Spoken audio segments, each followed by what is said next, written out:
Hello student, this is Mustafa Ahmed Mirchawala from Mirchawala hub of accountancy.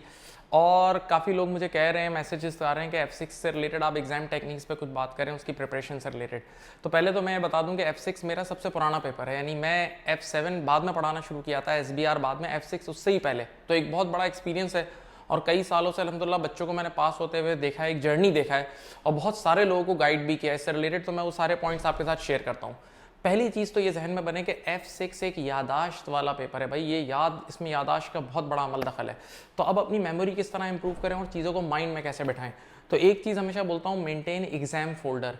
Exam folder का मतलब हर chapter के बाद उसकी समरीज लाजमी बनाएं, खुद से लिखी हुई समरीज, किसी और से नहीं लेनी, राइट। फिर उसमें ये भी करें, उसमें एक मिस्टेक्स का सेशन बनाएं। यानी जब आप एग्जाम किट कर रहे होते हो तो कुछ चीज़ों में आप फंसते हैं, तो जिस चीज़ ने आपको टफ टाइम दिया ना, उसके नोट्स बना लो कि भाई मैं यहाँ फंसा था, ये इशू हुआ था, ताकि वो रिपीट ना करें।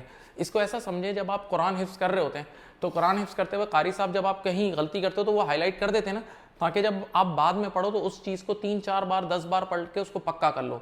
तो इस चीज़ का ख्याल रखें। इसी तरह यहाँ ये भी करें, यादाश्त के लिए मैं हमेशा बोलता हूँ एक दूसरे को सुनाएं।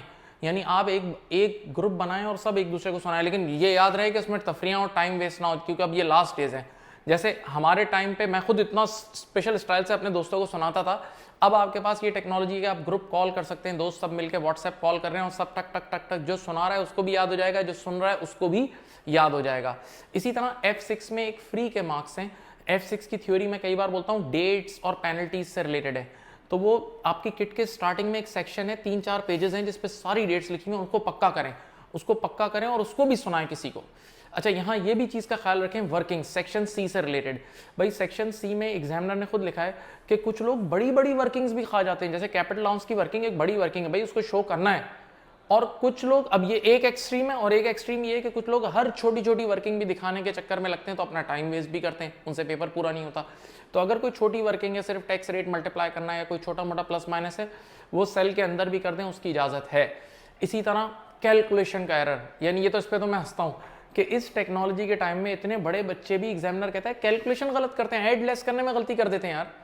अब इसके लिए ये है कि आपके पास कैलकुलेटर भी अवेलेबल होता है, और अगर आप एक्सेल या वो स्प्रेडशीट में काम कर रहे हैं तो ये नसीहत की जाती है लॉस को नेगेटिव नंबर से शुरू करें और प्रॉफिट को पॉजिटिव नंबर से, और बाकी चीज़ों के साथ अपने अपने नॉर्मल साइन लगाएं, और फिर एंड में आप जब सम का फॉर्मूला लगाएंगे तो काम हो जाएगा। बहरहाल इसका थोड़ा एहतियात करें, इसको 2-3 बार प्रैक्टिस कर लीजिएगा। सिमिलरली आपने रिक्वायरमेंट्स को बड़ा गौर से पढ़ना है। भाई रिक्वायरमेंट्स में कई बार वो सिर्फ आपसे मांग रहा होता है टैक्सेबल इनकम, और आप निकाल के देते हो इनकम टैक्स लायबिलिटी। तो ये बहुत बड़ी गलती है भाई। टैक्सेबल इनकम का मतलब आफ्टर डिडक्टिंग पर्सनल अलाउंस, अभी ज्यादा मेहनत नहीं करनी, लेकिन आप इनकम टैक्स लायबिलिटी निकाल देते हो। इसी तरह एक और चीज होती है इनकम टैक्स पेबल। तो टैक्सेबल इनकम अलग है, इनकम टैक्स लायबिलिटी अलग है, इनकम टैक्स पेबल अलग है, जो मांगा गया है वही कैलकुलेट करके दो। इसी तरह चार्जेबल गेन अलग है, टैक्सेबल गेन अलग है भाई।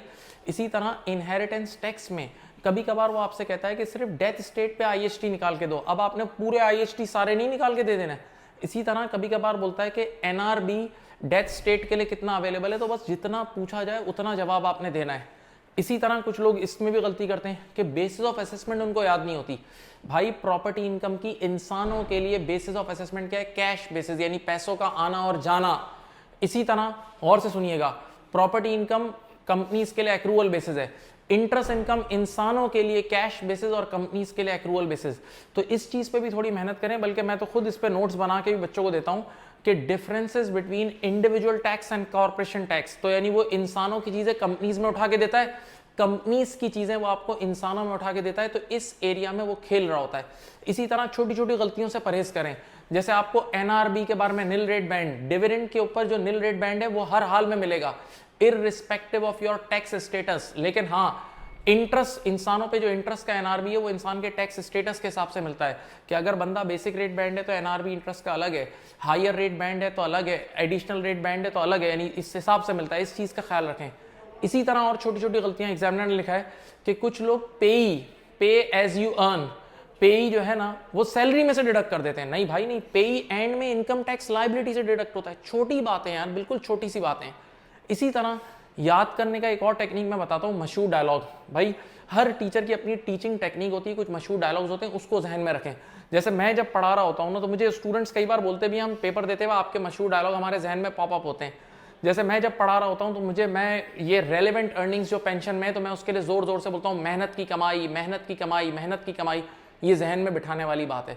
इसी तरह एम्प्लॉयमेंट इनकम में वो जो CO2 इमिशंस आते हैं कार बेनिफिट में, तो वो मैक्सिमम लिमिट उसकी 37% होती है, तो मैं वहां बोलता हूँ जुल्म की भी एक हद होती है, दैट इज 37%। तो इस तरह की चीजें जहन में रख रख के चीजों को अपने जहन में बिठाएं और याद करें। अच्छा, यहाँ एक और चीज है, सेक्शन सी में हेडिंग्स दें। सेक्शन सी में एक एरिया है वो जो प्लानिंग का, कि भाई आपने अगर कंपनी फॉर्म कर दी है तो अब कंपनी से पैसे कैसे निकालने हैं, डिविडेंड्स की फॉर्म में निकालने हैं एज अ शेयर होल्डर, या जॉब कर रहे हो आप कंपनी में तो एम्प्लॉयमेंट इनकम की फॉर्म में निकालने हैं। तो जो डिफरेंट ऑप्शंस आप डिस्कस करते हो तो हर एक की हेडिंग दो ताकि एग्जामिनर के लिए चेक करना आसान हो जाए। फिर एक और एडवाइस मैं आपको यहाँ ये दूंगा कि भाई मॉक लाजमी करें, मॉक लाजमी करें। भाई देखो बच्चे क्या करते हैं, एक एक क्वेश्चन अलग अलग प्रैक्टिस करते हैं, फिर चाय पीने चले जाते हैं, फिर एक क्वेश्चन प्रैक्टिस किया फिर चले गए। एग्जाम में ऐसा नहीं है, एग्जाम में पूरा राउंड एक साथ खेलना है, सारे क्वेश्चंस को एक साथ हराना है, बहुत सारे लोगों से एक साथ लड़ना है, उसकी प्रैक्टिस लाजमी करके जाएं, देखें वरना बाद में रिग्रेट होगा। और एक बहुत अहम एडवाइस जो मैंने अपने ऊपर भी अमल की थी और बेतहाशा लोगों को इससे फ़ायदा हुआ है, वो ये है कि आखिरी 3 दिन में रिटन प्रैक्टिस ना करें, तब आप ओरल प्रैक्टिस करें। एक बार पूरी एग्जाम किट ओरल करें, क्वेश्चन देखें, आंख बंद करके सोल्यूशन सोचें, फिर देखा, ये कर कर कर कर करके पूरी एग्जाम किट कर ली। तो ये आप ये सब चीज़ें करें, इससे बहुत से लोगों को बेनिफिट हुआ है। इसके अलावा भी और बहुत सारी बातें हैं, मैंने कुछ चीज़ों की समरी आपको दे दी है। इस वीडियो अगर पसंद आई तो अपने फ्रेंड्स से लाजमी शेयर करें ताकि लोगों का भी फायदा हो। अपना बहुत ज़्यादा ख्याल रखिएगा। अल्लाह हाफिज़।